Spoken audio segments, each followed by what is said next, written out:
So Roger, why don't you take us tripping down the bayfront on how it works for the pedestrians who might be there or will be there in the future.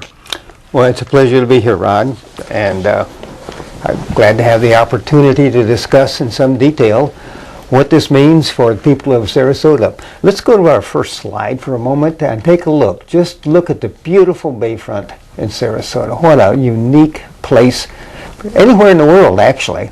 But I want you to look closely at this slide for a moment and look at the highway snaking along across the front of the bayfront.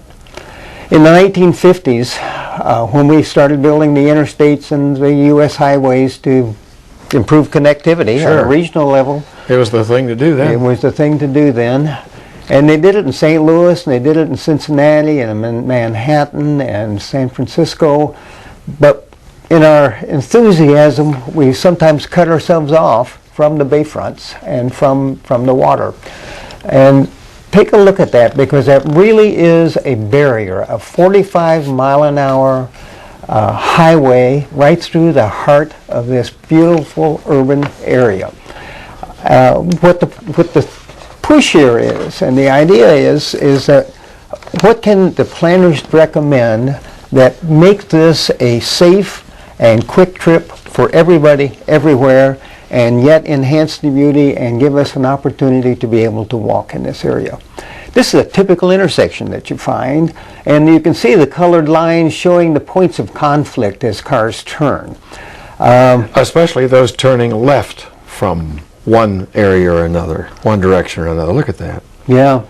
Well, the left turn is the most dangerous turn that you make at those kinds of intersections. And of course, as the mayor from Carmel said, nobody ever runs those lights when they turn yellow. They always stop before the yellow happens.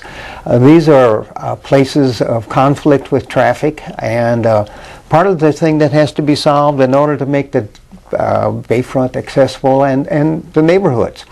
This is a traditional urban intersection and a storage place for cars as they wait for the red light to turn green. If you were sitting at Fruitville, you can wait here 2.5 minutes at 41, and the same with several of the lights along that bayfront. This is a traditional one. This was at Cattleman and Fruitville intersection, and I can assure you walking across that is a real thrill as you look at those lanes of traffic. This is something we need to figure out how to avoid and how to handle these kinds of circumstances. And modern traffic planning has some really cutting-edge ideas that really work quite well. Here we are downtown at this is the Main Street intersection right across from Marina Jack's. See the car turning right, right behind that group of pedestrians? Let me set the scene here, because this picture was taken when an elderly gentleman took the consultants across the street to show that when the walk light turned, he had plenty of time to come across to the Marina Jack side. So what's the problem? Well, I stood over there and took these pictures. The first problem, as you pointed out, Roger, is he's got a right-turning vehicle in right behind him. He was at risk when he left the curb on the other side from a right-turning vehicle out of Main Street. And now, in the middle of the street, he's at risk of a left-turning vehicle out of Marina Jack, the same crossing turns that we showed in the previous slide, and which would be the case with the bayfront roundabouts, is he has no median in the middle. He has no refuge halfway across the street, as the case with every roundabout. Well, let's move on up to one of my favorite slides. This is on 14th Street by the Central Coconut neighborhood and the Sarasota Bay Club retirement community. This woman is trying to get across 41 to either go to work or to visit one of her friends in the retirement community, and the traffic is going by at 45 miles an hour. If you look at the next slide, you'll see that there is yellow flashing lights, but the traffic is pretty much unimpressed by the yellow flashing lights, and she's still waiting. She's still out there on that island, stranded, I think would be one way of saying it. But well, let's watch the next slide. She's going to make it. She waited for a break in traffic, but obviously, this is a risky situation for pedestrians in an area like this. Look at that. She has open coming southbound. She thinks she can cross, but she's at risk from a left-turning vehicle coming from the north, turning into Sarah Bay is where this is to fix the location of 14th Street. Okay, let's move on, and now we're suspended above Gulfstream and US41, which is right downtown. And as we take a look at this intersection on the next slide, what we see is that's Gulfstream, there's 41, there's the intersection. Here's the traffic arriving in a platoon, it's called. It's come from Sunset Drive Light, and it's moving. Some of the traffic's turning to the south in a slip lane, but moving quite well, and the rest of it's going to turn left to the north. And let's move on through the slides here to look. The traffic has moved all the way through, but the people who are coming from the south going north and those from the north going south are still waiting because they're waiting for the traffic light to change, a 2.5-minute light. Wasting gas, burning fuel, polluting the atmosphere, and wasting their time. Yes. No, let's move on.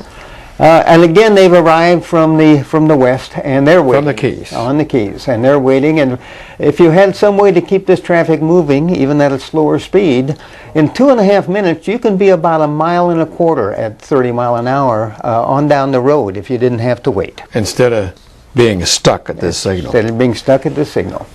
And this, I walk across the street every day. Right at that point, the people coming from the north are moving relatively rapidly. They've slowed some, but they're going to make a right turn, and they're looking for traffic from the left, and they're not looking for pedestrians. This needs to be redesigned so that it works a lot better. I can assure you this is one of the more miserable places across US 41, right in the heart of downtown. This is what it looks like for an individual at ground level. One of the problems here is that there's no safety islands within the highway No itself. median to protect yourself. If you go to the next slide, you can see if you don't make it all the way across, you'd better hurry. This works. Now, what are we talking about? This is an issue of traffic safety, and this slide illustrates that in a traditional traffic light situation, traffic has 32 places to conflict with other traffic in a four-way intersection. If you go to the roundabout, there are only 8 conflict points. An inherent reduction based upon design. And if you move to the next slide for pedestrians, there are 8 conflict points in a roundabout for pedestrians and 16 conflict points for pedestrians in a traditionalized intersection. And so inherently this is one of the issues of safety. So your risk is cut in half. Yes. Moving in a roundabout rather than a signalized intersection. We'll demonstrate this a little further on in some of these. Now here are the key concepts that the planners have proposed for this length from 14th Street to the north to Osprey Avenue to the south along 41 is to reduce speeds, but to construct roundabouts, which means that the travel time will stay the same, it could even be reduced. And to create an urban avenue with a wide median and safety spots for pedestrians, and to complete streets, a space for all modes of transportation. And here is, of course, what it would look like. This is Clearwater, but Clearwater is an example of what could happen here. And if you take a quick look at the next slide, here's a pedestrian crossing area that has a flashing red light. That's an optional one. And the next slide shows the pedestrians moving across. It takes about 6 to 8 seconds to cross those 2 lines to a median where you're safe.